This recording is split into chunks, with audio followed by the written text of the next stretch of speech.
राधिका राज और आप देख रहे हैं कैपिटल टीवी बिहार।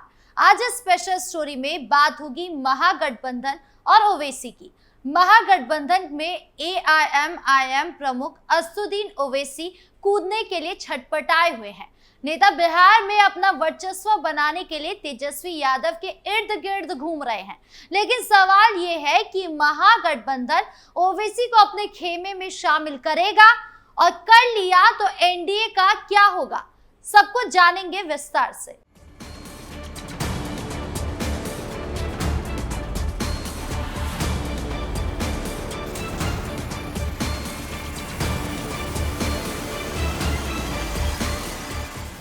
बिहार विधानसभा चुनाव में अब कुछ ही महीने बचे हुए हैं। ऐसे में सभी दलों ने अपने अपने समीकरण पक्के करने शुरू कर दिए हैं।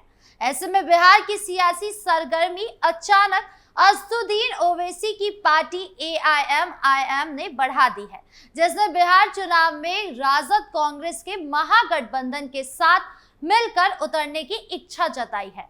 एआईएमआईएम के प्रवक्ता आदिल हसन ने महागठबंधन से जुड़ने की इच्छा मीडिया के सामने जताते हुए लालू प्रसाद यादव की राजद यानी आरजेडी से बीजेपी को हराने के लिए बड़ा दिल दिखाने की अपील की है। राजद ने भी सीधे तौर पर इनकार नहीं किया है। पार्टी की तरफ से इसका फैसला लालू के बेटे और पूर्व डिप्टी सीएम तेजस्वी यादव पर छोड़ा गया है, जिन्हें लालू अपनी जगह कमान सौंप चुके हैं। लेकिन अब तक एआईएमआईएम का विरोध करने वाले तेजस्वी के लिए क्या उसके लिए बड़ा दिल दिखाना आसान होगा, और यदि ये गठबंधन हुआ तो भाजपा जेडीयू को इसका नुकसान होगा? चलिए इन सवालों के जवाब तलाशने की कोशिश करते हैं। बिहार विधानसभा चुनाव से पहले एक नया राजनीतिक समीकरण बन रहा है, जो राजद नेता और पूर्व उप मुख्यमंत्री तेजस्वी यादव के नेतृत्व वाले महागठबंधन के लिए जितनी राहत ला सकता है, उतना ही परेशानी नीतीश कुमार के नेतृत्व वाले राष्ट्रीय जनतांत्रिक गठबंधन यानी एनडीए के लिए बढ़ा सकता है। राष्ट्रीय जनता दल, कांग्रेस और तीन लेफ्ट पार्टी सीपीआई माले, सीपीआई और सीपीएम विकासशील इंसान पार्टी यानी वीपीआई के महागठबंधन में एंट्री मारने के लिए हैदराबाद के सांसद असदुद्दीन ओवैसी की पार्टी एआईएमआईएम तैयार है, बशर्ते सीटों पर बात बन जाए। पार्टी ने 50 सीट अकेले लड़ने का प्लान बनाया है, लेकिन राजद से चल रही बात बन गई तो वो कम सीटें लड़ने को तैयार है। इस गठबंधन से मुसलमानों की एकजुटता नतीजों पर असर डाल सकती है।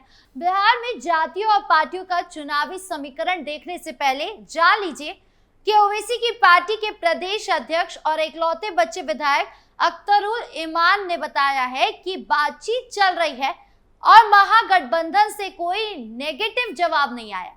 उन्होंने कहा, बिहार में कोई भी एक दल नहीं है जो अकेले सांप्रदायिक ताकतों को हरा सके, इसलिए हमारी कोशिश है कि चुनाव में सब एकजुट होकर जाए। 2020 में ओवैसी की पार्टी से जीते 5 विधायकों में से 4 को राजद से मिला लिया था। ईमान अकेले बचे थे। अख्तरुल इमान ने कहा, दोस्ती में हमेशा मामला बड़े और छोटे का होता है। छोटे की इच्छा होती है हमेशा दोस्ती करने की, लेकिन जब तक बड़ा हाथ ना बढ़ाए। इमान ने कहा कि राजद कांग्रेस को दिल बड़ा करना है, फैसला उनको करना है, जब बात बनेगी तब बात बढ़ेगी। हमारी इच्छा है कि बिहार से सांप्रदायिक शक्तियों को बाहर निकाला जाए, दलितों, वंचितों और अल्पसंख्यकों के न्याय के लिए एक सरकार बने जिसमें हमारी हिस्सेदारी हो। 2020 के विधानसभा चुनाव की याद दिला दें, जब असदुद्दीन ओवैसी की एआईएमआईएम, उपेंद्र कुशवाहा की राष्ट्रीय लोक समता पार्टी और मायावती की बहुजन समाज पार्टी ने ग्रैंड डेमोक्रेटिक सेक्युलर फ्रंट बनाया था। उस चुनाव में ओवैसी की पार्टी 20, बसपा 78 और रालोसपा 99 सीट पर लड़ी थी। ओवैसी ने 5 विधायक जीते और सारे सीमांचल के अररिया, किशनगंज और पूर्णिया से जीते। बसपा से 1 विधायक जीते जो जेडीयू में शामिल होकर नीतीश सरकार में मंत्री बन गए। कुशवाहा की पार्टी 0 पर आउट हो गई। ओवैसी के 5 विधायक 2 सीट पर राजद, 2 पर भाजपा और 1 सीट पर वीआईपी को हराकर विधानसभा पहुंचे थे। इनमें ईमान को छोड़कर बाकी 4 अब राजद के साथ हैं। बिहार में लालू यादव और राबड़ी देवी के शासन में मुस्लिम यादव समीकरण राजद और उसके साथ रहे दलों के पक्ष में झुक रहा है। ओवैसी ने 2020 में सीमांचल में इस समीकरण पर जबरदस्त चोट कर दी थी। नीतीश सरकार द्वारा कराए गए जाति आधारित सर्वे के मुताबिक इस समय बिहार में यादव आबादी 14% और मुसलमानों की संख्या लगभग 18% है। 100 में से 32 वोटर इस 2 समुदाय से हैं, जो तेजस्वी को मजबूती देता रहा है। राजद के अलावा महागठबंधन में कांग्रेस, लेफ्ट और मुकेश सहनी की वीआईपी है। मुकेश सहनी का दावा है कि बिहार में निषाद की आबादी लगभग 14% है। सर्वे में मलया आबादी 2.60% आई। सैनी कहते हैं कि निषादों को सर्वे में उपजातियों में तोड़ कर दिखाया गया है, जिससे उनकी असली ताकत सामने न आए। सत्तारूढ़ एनडीए गठबंधन में भारतीय जनता पार्टी, जनता दल यूनाइटेड, लोक जनशक्ति पार्टी, रामविलास, हिंदुस्तानी अवाम मोर्चा और राष्ट्रीय लोक मोर्चा है। मुकेश सहनी को लेकर अटकलें लगती रहती है कि वो सीटों के लिए इधर उधर भी कर सकते हैं, जैसा वो 2020 में भी कर चुके हैं, और जब आखिरी मौके पर महागठबंधन छोड़कर एनडीए के साथ आ गए थे। भाजपा के साथ सवर्ण वोट मजबूती से खड़ा है, वही जेडीयू के साथ यादव को छोड़ दूसरी पिछड़ी और अति पिछड़ी जातियां डटी हुई है। चिराग पासवान, जीतन राम मांझी की वजह से दलितों और महादलित भी एनडीए के पाले में दिख रहे हैं। उपेंद्र कुशवाहा कब इसे कैंप से नाराज होकर उस कैंप में चले जाए, इसका खतरा उतना ही है जितना मुकेश सहनी के वहां से यहां आने का है। जाति समूह के स्तर पर देखें तो सर्वे के मुताबिक बिहार में लगभग 36% अति पिछड़ा वर्ग, 27% अन्य पिछड़ा वर्ग और 20% दलित वर्ग और 15% सवर्ण वर्ग के लोग हैं। 1.5% के करीब आदिवासी भी हैं।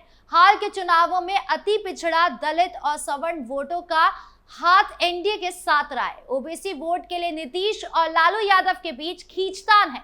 लव कुश नीतीश के साथ दिखते हैं तो यादव तेजस्वी के पीछे मुखर है।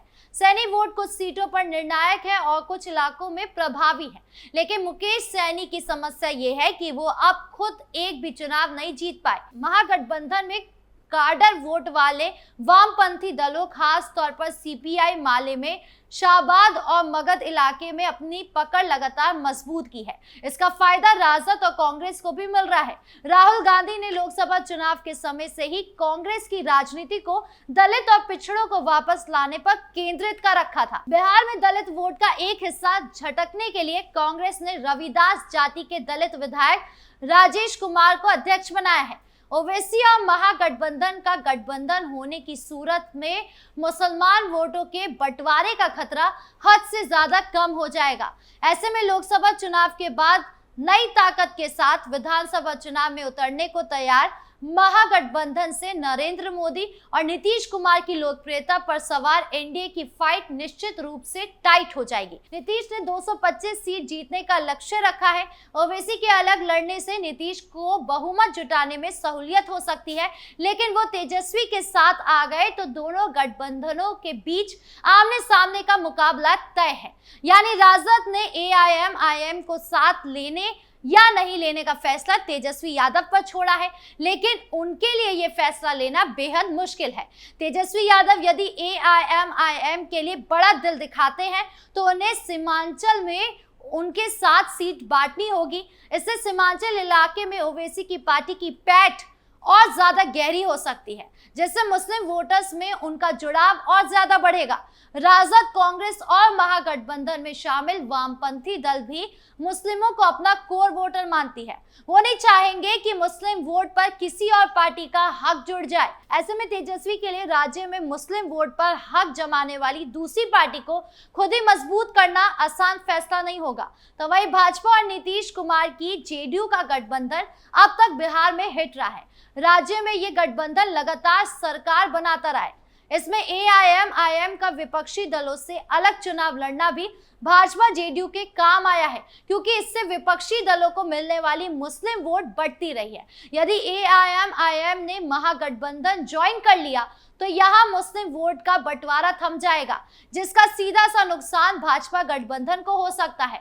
ऐसे माहौल में प्रशांत किशोर की जन स्वराज पार्टी इकलौता कैंप होगा जो ना नीतीश ना तेजस्वी नारे लगाने वालों को चुनावी विकल्प बन सकता है। लेकिन चुनाव में जब हराओ या जिताओ मुद्दा हावी हो जाता है तो वोटर दलीय प्रतिबद्धता छोड़कर रणनीति वोटिंग में भी चले जाते हैं। लेकिन समीकरण जिस तरह से बन रहा है और बिगड़ रहा है, इस बात की गारंटी है कि चुनाव में टाइट फाइट होगी। आपकी इस पूरे मामले को लेकर क्या राय है, कमेंट बॉक्स में जरूर बताएं। नमस्कार।